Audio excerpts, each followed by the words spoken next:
There's a quiet tragedy that men almost never speak about. It isn't divorce papers. It isn't an affair. It isn't shouting matches in the living room. It begins in something much smaller. A look, a sigh, that faint curl of her lip when you make a joke she once laughed at, but now she dismisses with contempt. That's when you feel it, the shift. You can't explain it to your friends, you can't prove it in court, but you know it in your bones. The woman sitting across from you isn't the woman you married. Something has hardened in her, and you're left with the chilling suspicion that the person who vowed to build a family with you is now the very person who might tear it apart. Otto Weininger, the Austrian philosopher who lived fast and wrote dangerously, once said, "Woman has no existence except in man's love." That line isn't flattery, it's a diagnosis. Because when that love no longer gives her the intoxication of youth, she begins to seek it elsewhere. And brother, if you're not prepared, you and your family become collateral damage in her battle against time. Now, most men never see it coming. They believe age will mellow her, that 40 will bring gratitude, stability, even wisdom. They think she'll cling to the family like a sacred anchor. But psychology laughs at such illusions. Because what actually happens, more often than not, is panic. A woman at 40 suddenly wakes up to the reality that her beauty is not currency anymore, that the validation she could once summon effortlessly now comes with less frequency, less fire. And instead of turning inward, instead of embracing maturity, many will rage against the dying of the light. They will demand more from you, not less. They will grow restless, resentful, hungry for proof that they are still desirable. Nietzsche warned, "Everything about woman is a riddle, and everything about woman has one solution. It is called pregnancy." But what happens when pregnancy is behind her, when biology no longer defines her? The riddle turns darker. The solution becomes rebellion. This is where families unravel. You, the man who built the house, who raised the children, who sacrificed for decades, suddenly become the symbol of everything she resents. You are not her partner now. You are her prison warden. You represent stability, which she translates as boredom. You represent loyalty, which she twists into stagnation. You represent the sacrifices she made, which she now rebrands as chains she must escape. And she will do this with the conviction of someone who truly believes her unhappiness is your fault. It is a breathtaking act of psychological projection, and men fall for it every single time.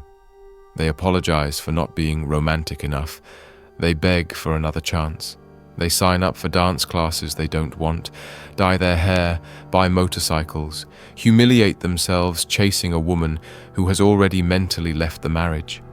And all it does is confirm what she suspected, that you are weak enough to be bent, reshaped, and ultimately discarded. But here's the bitter truth Otto Weininger put forward.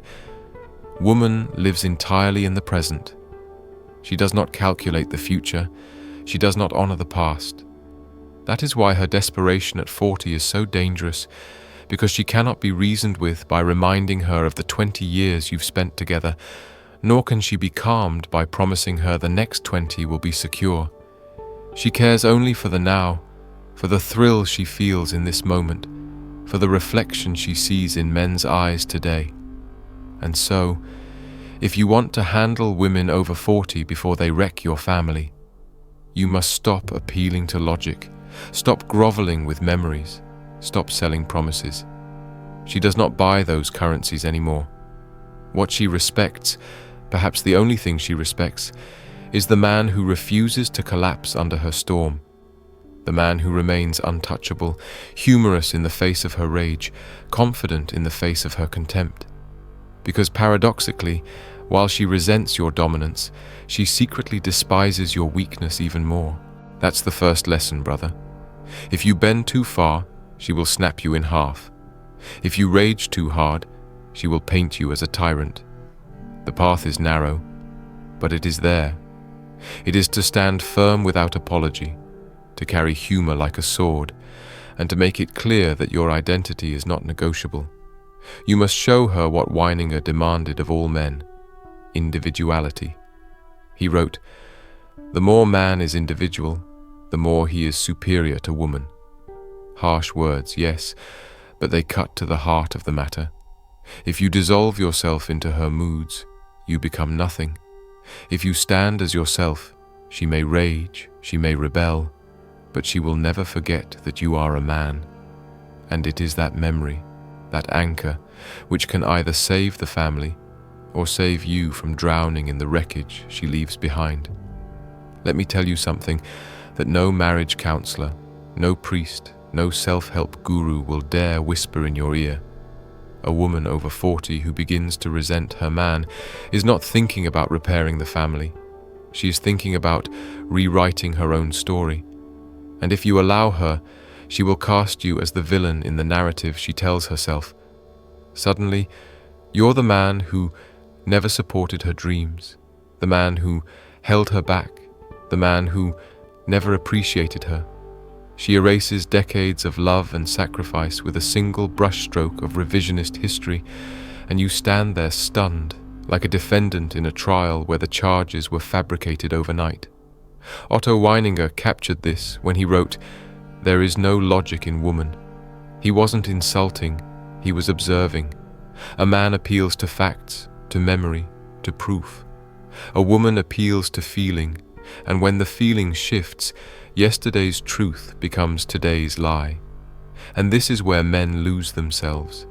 They think if they argue well enough, present enough evidence, she'll snap out of it. But you cannot debate your way back into her desire. You cannot litigate your way into her respect. In fact, the harder you try to reason, the deeper you sink. Because in her eyes, every act of justification is weakness. Every plea for fairness is proof that you are beneath her. What she craves, paradoxically, is not your reasoning but your presence. She wants to feel that you cannot be moved, even as she tries to move you. She wants to see that you are not rattled by her storms, not intimidated by her sighs, not thrown into crisis by her threats.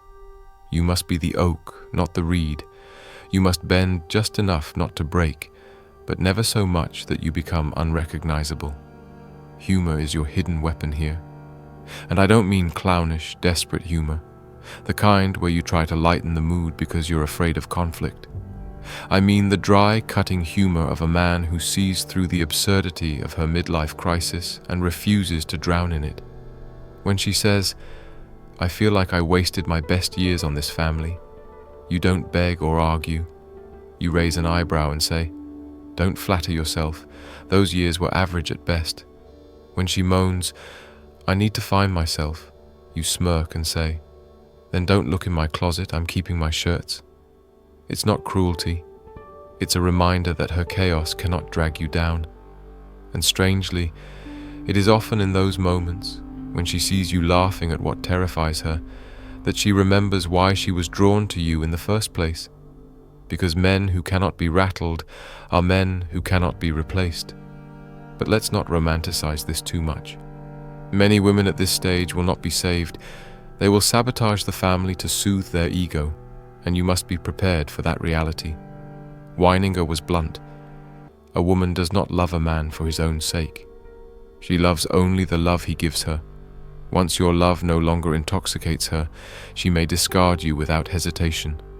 That is not every woman, but it is common enough to destroy millions of families. And here is where your responsibility as a man comes into play. You must decide if you will cling to the wreckage or preserve your dignity. Too many men grovel, beg, lose their masculinity in a desperate bid to glue the pieces back together. And the irony? The moment you beg, she respects you even less. It is as though her contempt is confirmed, that you were never the man she imagined, only the servant she trained. That is why the only path is strength. To handle a woman over 40 without losing your family, you must stand as a man who will not be broken, even if everything else breaks. Your children need to see that. The world needs to see that. And she, most of all, needs to see that her storms cannot strip you of your core. For even if she leaves, even if she tears down the walls you built, she will never forget that you did not collapse. And that memory, whether it haunts her or steadies her, becomes the anchor of your legacy. In the end, that is what handling her really means. Not controlling her choices, but controlling your own dignity. This is why men must anchor themselves in individuality. Weininger insisted that the tragedy of men was not that women seduced them, but that men willingly dissolved into them. He said, "To love woman is to be untrue to oneself." Now, taken literally, that sounds extreme, but there is a lesson here. It is not that love itself is false, but that men abandon their projects, their vision, their individuality when they allow themselves to orbit exclusively around a woman's moods. And that abandonment always comes due. When you are 45 and your wife is restless, she will not look at you and say, "Thank you for sacrificing your identity to please me."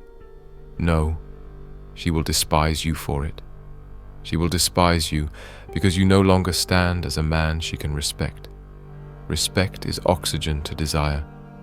Once it's gone, the fire suffocates. Think of the irony.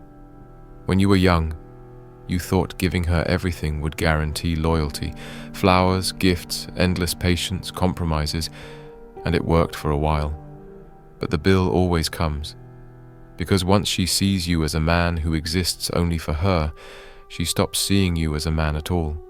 She sees you as an accessory, an extension of her will, a servant. And when women over 40 face the terror of irrelevance, they do not want a servant, they want a god. They want a man they cannot bend, because bending him confirms their worst fear, that they are chained to weakness. That is why many women in their panic are drawn to dangerous men, careless men, even cruel men. Not because they love cruelty, but because cruelty signals power. They crave proof that some men remain untouchable. And you, the husband who spent years softening yourself for her comfort, suddenly look like the weakest man in the room. Here's the bitter humor of it all. She will complain for years that you don't listen enough, don't do enough, don't change enough. And then, when you finally become the endlessly accommodating man she demanded, she loses all attraction. It's almost comic, tragic comic. You gave her the script, followed it word for word, and the final act is her walking out of the theater bored. Why? Because attraction was never about compliance. It was about resistance. It was about your refusal to bow so easily. Even Freud admitted that desire thrives on tension, not harmony. If there is nothing to resist, there is nothing to desire. And so she invents chaos where none exists. She manufactures storms just to see if you will stand or break. This is where handling her at 40 becomes both art and philosophy. You must give her neither complete control nor pointless rebellion. You must stand like a man who knows the game but refuses to be consumed by it. Weininger believed most men lacked this strength because they had never cultivated individuality. They were like clay, soft, impressionable, desperate to be shaped. That is why so many end up abandoned at the very age they should be reaping the rewards of their sacrifice. They gave everything except the one thing she actually needed, a man she could not dissolve. That is your task, to remain so solid in your essence that even her midlife crisis cannot unmake you. And here's the unexpected truth. Sometimes, when she sees that you cannot be bent, her storm dies. The very independence she resents is the same independence that steadies her. She may not admit it, she may never thank you for it, but deep inside, she feels safer knowing that at least one of you cannot be destroyed by panic. And in that safety sometimes, just sometimes, she chooses not to wreck the family after all. Picture this. A man calls me once, broken. His wife, 42, mother of 3, suddenly decides she needs space. Space, of course, is the polite translation for another man. He tells me through tears, "I gave her everything. I worked 2 jobs. I never cheated. I took her on vacations. I bought her a new car last year, and in that moment, I wanted to shake him. Not because he didn't love her, but because he thought love was insurance. He thought his sacrifices were receipts that guaranteed loyalty. But marriage is not a store, and women over 40 don't give refunds. The receipts mean nothing when her psychology has shifted. Otto Weininger was blunt. The woman is only sexuality. She has no ethics. Now, was he exaggerating? Perhaps.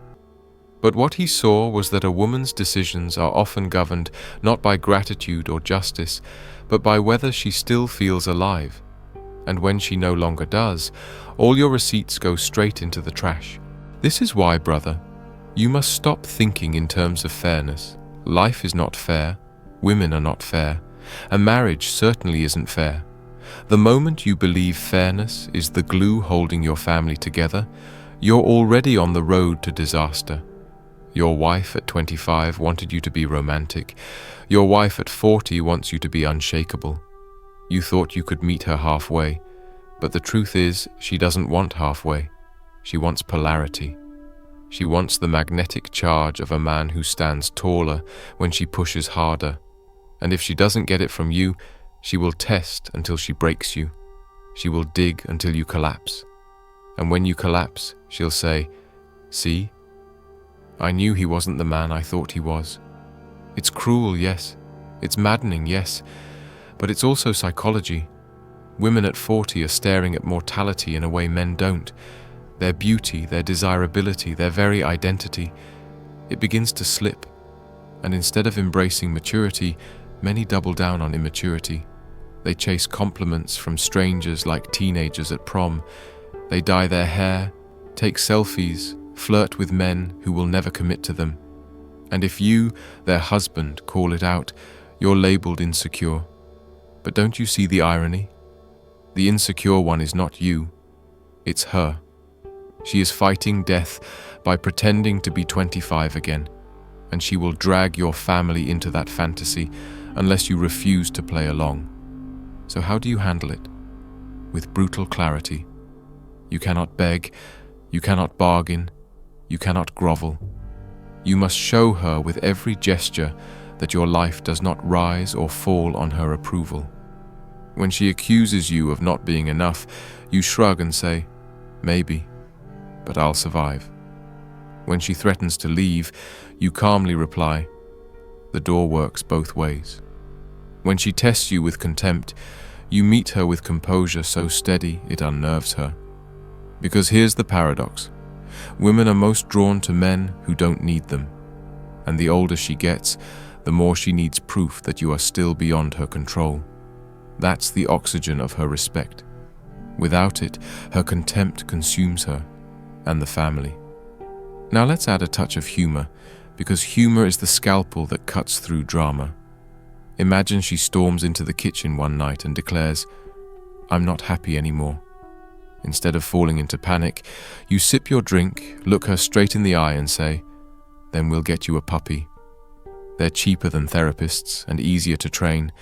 She'll roll her eyes, maybe even fume, but deep down, she registers that you are not afraid. Fear is what kills men.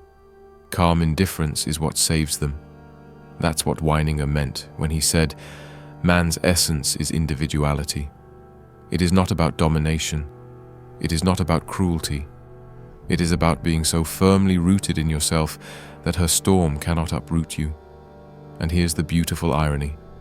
Sometimes, when she realizes she cannot bend you, she softens. The very strength she rages against is the same strength that steadies her. She may not say it, she may never thank you, but the family survives because you refuse to become her puppet. And if she still chooses to wreck it, then at least you walk away intact, your dignity unbroken, your children able to see what a man looks like when the house is burning. That is the art of handling women over 40, not in controlling their choices, but in mastering your own response to their chaos. The cruelest irony is this: the very years you thought would bring stability are the years most likely to bring chaos. Men enter their 40s expecting peace, children growing older, finances more secure, routine settling in. But women at the same stage often experience the opposite. Peace feels like suffocation, security feels like prison, and instead of cherishing the stability you built, she resents it. Otto Weininger put it plainly: the woman does not love the man himself, but only the love he bears her. Once your love no longer intoxicates her, once it no longer masks the ticking clock of her age, she begins to search for it elsewhere. This isn't logic, it's instinct, and instincts do not negotiate.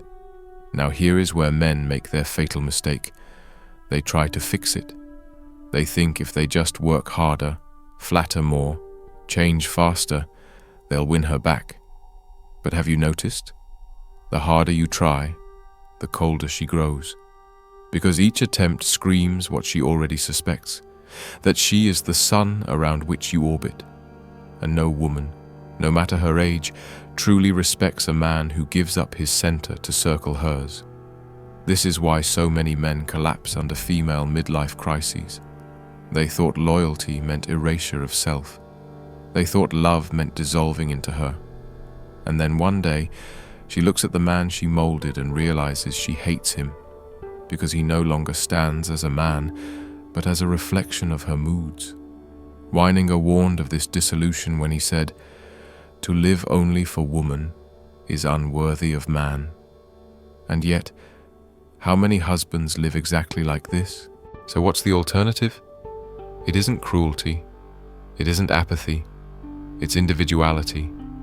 It's the quiet, unshakable knowledge that you have a mission outside of her, that your worth is not tied to her approval, that your identity is not on the auction block of her midlife insecurity. And when you live that way, truly live that way, something remarkable happens. Her tests no longer terrify you. Her contempt no longer paralyzes you. Her threats no longer bend you. You hear them, you see them, and you remain unmoved. That steadiness is more powerful than any gift, any apology, any desperate gesture of romance. It is the gravity she secretly craves, even as she resents it. Because a woman adrift in the storm of aging does not need another drifter clinging to her. She needs to see that the man beside her is rooted in bedrock. Let me make you laugh for a moment, because humor belongs even in tragedy.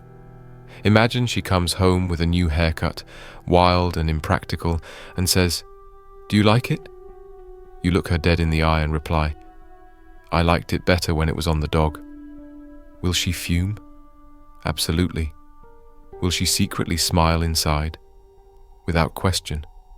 Because in that moment, you showed her what she truly fears doesn't exist anymore, a man who isn't afraid of her disapproval. That is attraction at 40. Not flowers, not poems, not weak apologies. Iron will wrapped in wit. Calm defiance delivered with charm. It's not about insulting her. It's about reminding her that her storm does not govern your sky. But don't misunderstand me. There are women who cannot be steadied, no matter what you do. They will wreck the family, not because you failed, but because they chose destruction over acceptance. And if that day comes, you must be prepared to let go without begging. Because once a woman over 40 has set her mind on burning it all down, she will do so with the conviction of a zealot. You cannot out-argue it, you cannot out-love it, you cannot out-sacrifice it. And that's when Weininger's words echo again. The more man is himself, the more he is superior to woman. Not in cruelty, not in arrogance, but in survival. You survive because you remain.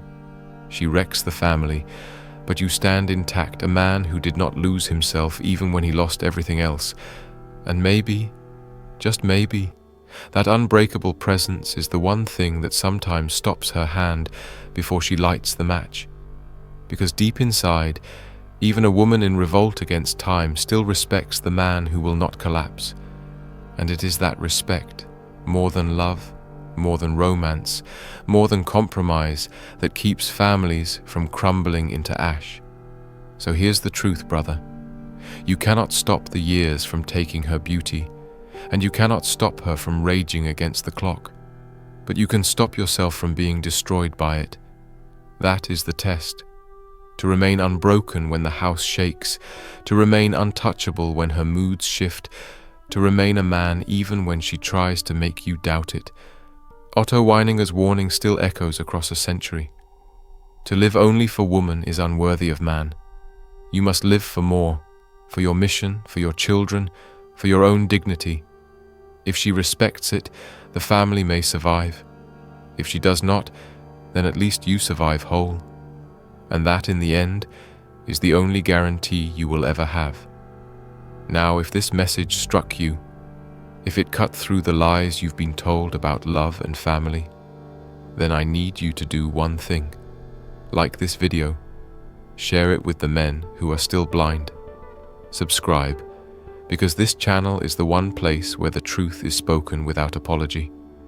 And if you want to help me keep building this movement, support the channel through the link in the description. Because men who see clearly are the last defense against a world that wants them broken.